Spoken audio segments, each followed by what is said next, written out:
I have a question. If you were raised Muslim in America, are you least likely to be affected by the ills of America? We're Muslim. And amongst Muslim, you find different people, blacks, whites, Pakistanis, whatever, Arabs. So now we do have those moral values, and we try to raise our families with those moral values. So how is it affecting people that choose to live in America?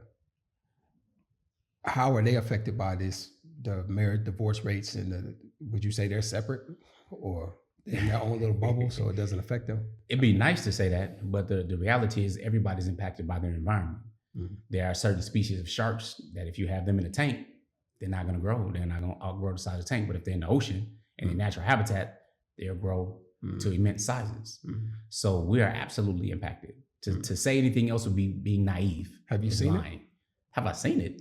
Yeah, no question. I've had friends of mine whose children now, they're born and raised Muslim, the parents converted and accepted Islam. They're going around not knowing what gender they are. You know, you have others who've apostated. You have a lot of people, refugees included, who come from a Muslim land, whether it be Somalia, for example. There's lots of Muslims, you know, from Somalia and different places, refugees. A lot of gangs that's going on.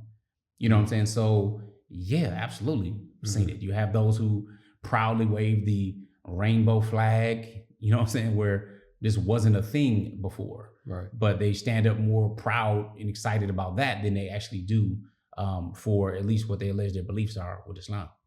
I mean, why is that though? I mean, I'm sure a lot of people, a lot of parents want good for their children and they try to raise them properly. So what's happening? Where's the influence coming from? Well, you have to understand a couple of things. In 1965, I think it's the Immigration Act of 1965 actually allowed non-Western Europeans to come to the country because the 1924 very racist Immigration Act limited to only Western Christian white people to be able to come. All right.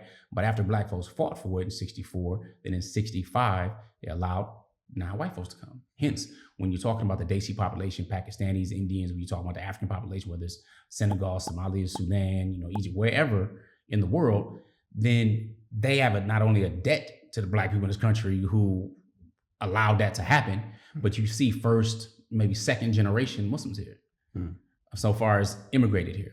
Right. Okay, versus the indigenous Muslims who are the majority, like myself, yourself, or whatnot, even though we accepted or converted to Islam, that Muslims have been here for quite some time. Right. All right. So many of their parents came for economic reasons. They came to make more money, take care of the family back home and stuff like that, and aren't familiar with the culture. So they might run grocery stores, might run furniture stores, might run a number of different things, and they get money and excited to get the bag, but at what expense? The expense is that their child is being raised up in an entirely different culture, entirely different environment, and it's falling heat to this stuff. Again, it's very difficult if you're watching TV or you're watching something. You know, you have in your pocket any type of fitness, any type of thing at any time. But your advertising to come up and out, you're dealing with morals that go against that, things that are immoral. You know, you watch a football game, you know, American football, if you will, and they're the beer commercials. You know what I'm saying? There's the dating apps, you know? So these types of cultures, for us, we know, me at least, I grew up in the West. Right. So I know that part of the culture. We was raised Christian and everything else before accepting Islam. That's just part of the culture. You know, but Islam provides a system and everything that goes along with it that's like, yo, this is a problem. This is problematic, which is one of the reasons I'm like, okay, it's one thing for me to be impacted by something I came from. I understand the stench and the challenge of kufr versus the sweetness of Islam. If you have children that are born into Islam, they're born into truth already, they don't understand that. And we know that the whole pathway to Jahannam is filled with all these desires, all these things that look good, but are actually bad for you. Right. Right. So, I mean, you've traveled around the States and you've been to communities like in Texas. I'm not sure if it's Dallas. I'm not sure one of these places.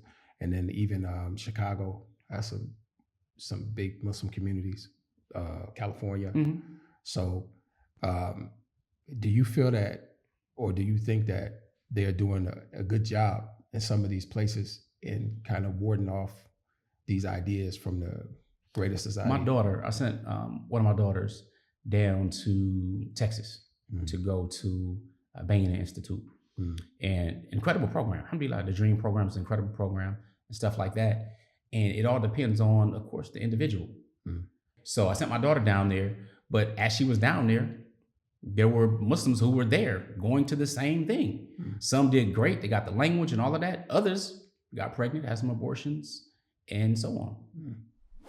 To see the full episode of this podcast, like and subscribe to the channel, and show support by going to makehijrah.com and signing up.